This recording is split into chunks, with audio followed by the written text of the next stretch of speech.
Mother Teresa school द्वारा चालू किए गए ऑनलाइन क्लास में सभी विद्यार्थियों का स्वागत है। कक्षा 8 को संस्कृत में मैं समास करा रहा हूं। क्या करा रहा हूं? समास, जिसमें सबसे पहले मैं आप लोगों को अव्ययीभाव समास कराए, अव्ययीभाव समास के उदाहरण कराया था।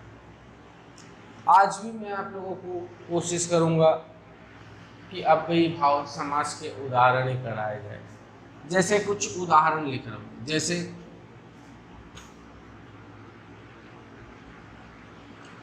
उप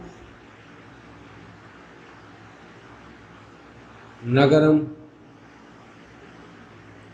ठीक है, उपग्रहम,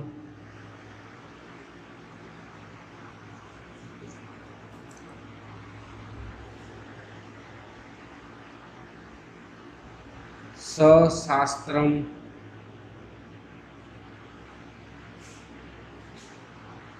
नंबर 4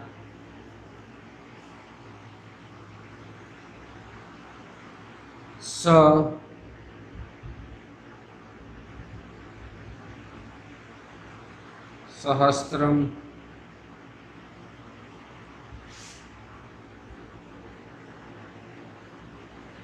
यथामति, नंबर 6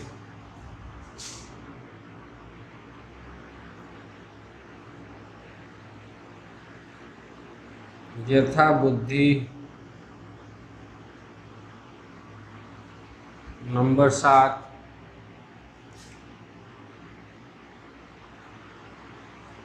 प्रत्यमाश, और नंबर 8 प्रत्यभूत। अब ये उदाहरण लिखे हुए, मान लीजिए ऐसा उदाहरण आपके दे दिया जाए और कह दिया जाए इनका समास वगैरह कीजिए। तो कल मैं आपको अव्ययीभाव समास कराया था, बात भी किए थे अव्ययीभाव समास के बारे में। तो आपको पता होना चाहिए कि हम अव्ययीभाव समास कैसे कर सकते हैं। कल मैं क्या बोला था? हमें पहचान करना है, पहले क्या करना है? अव्यय छांटना है। तो ध्यान से देखिए, अव्यय पहले निकाल देते हैं, ठीक है। सभी उदाहरणों से अव्यय के ऊपर मैं बोला कर रहा हूँ कि अव्यय पर ध्यान, ठीक है।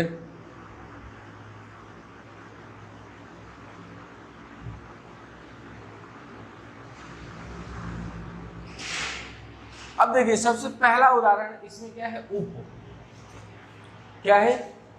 उप अव्यय दिया हुआ। पहले में क्या दिया हुआ? उप अव्यय। उप अव्यय को हटा दिए तो शब्द क्या बच गया? नगरम। क्या बच गया? नगरम। अब आपको पता होगा उप अव्यय के योग में कौन सी विभक्ति का प्रयोग करते हैं? षष्ठी विभक्ति का। तो नगरम शब्द में षष्ठी विभक्ति लगा देंगे तो क्या हो जाएगा? नगरस्य। क्या हो जाएगा? नगरस्य। तो यहां लिख देंगे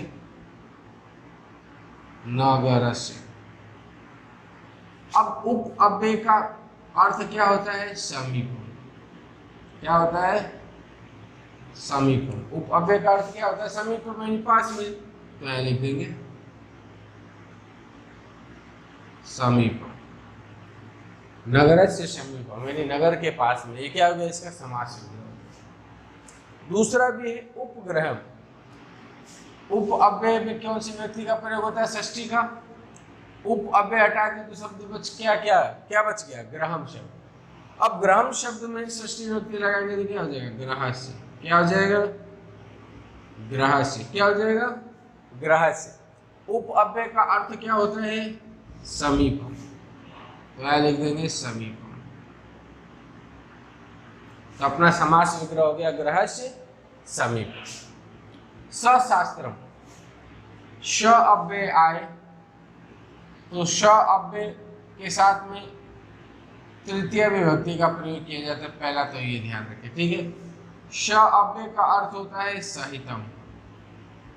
क्या होता है? सहितम। और इसके साथ में विभक्ति कौन सी लगती है? तृतीय। तो स हटा दिए तो बच गया शास्त्रम। अव्यय को हटाने के बाद शास्त्रम शब्द में तृतीय विभक्ति लगाएंगे तो क्या हो जाएगा? शास्त्रीण। क्या हो जाएगा? शास्त्रीण। और श अव्यय का अर्थ क्या होता है? सहितम। तो यहाँ क्या कर देंगे? लिख देंगे सहितम। ठीक है, समझ में आ रहा है?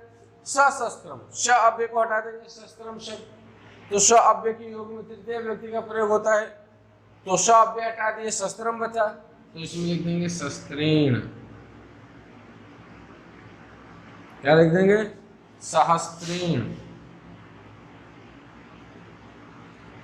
सहस्त्रीण। स अव्यय का अर्थ क्या होता है? सहितम। क्या होता है? सहितम। तो यहाँ लिख देंगे सहितम, यानी सहस्त्रीण सहितम। उसके बाद यथामति, यथा अव्यय को हटा देंगे, बच गया क्या? मति। मति में द्वितीय विभक्ति लगा देंगे तो क्या बन जाएगा? मतिम। यथा अव्यय का अर्थ क्या होता है? अनतिक्रम। क्या होता है? अनतिक्रम। क्या होता है? अनतिक्रम। तो यहाँ लिख देंगे अनतिक्रम। ठीक है, मतिम अनतिक्रम। यथा बुद्धि, यथा अव्यय को हटा देंगे, बच गया बुद्धि। बुद्धि में क्या लगा देंगे? द्वितीय विभक्ति, तो बुद्धिम। यथा अव्यय का अर्थ क्या होता है? अनतिक्रम। तो यहां हम लिख देंगे अनतिक्रम। अब प्रत्ययमाशम और प्रत्ययभूतम, प्रत्यय लिखा हुआ है, ये लिखा हुआ प्रत्यय है प्रत्ययमाशम, मास ऐसा लिखा हुआ, लेकिन अलग अलग करेंगे तो क्या हो जाएगा? प्रति प्लस मास। ये दो शब्द है, प्रति प्लस मास, यानी प्रति अव्यय आ गया, तो प्रति अव्यय को हटा दिया तो बच गया मास। अब उसमें द्वितीय विभक्ति लगा दो तो हो जाएगा मासम। पुनरावृत्ति करना होता है तो मासम मासम, फिर प्रति अव्यय वैसे के वैसे लिखा। वैसे ही प्रत्यभूतम, प्रतिभूत, तो भूतम भूतम, प्रति अव्यय वैसे के वैसे लिखा। यानी आप इन सब चीजों को समझ समझ करके करने का प्रयास करें तो बहुत ही सरलता से कर सकते हैं। कल भी आपको अव्ययीभाव समास कराया था हमें समास में, ये कौन सा समास है? अव्ययीभाव समास। ठीक है, जिसमें क्या होता है? अव्यय की प्रधानता होती है, यानी पहला पद क्या होते हैं? अव्यय होते हैं।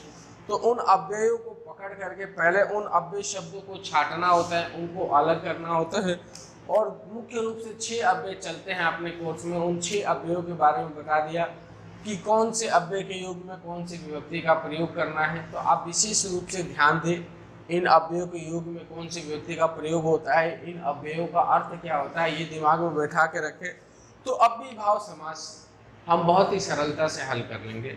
आज के लिए इतना ही, धन्यवाद।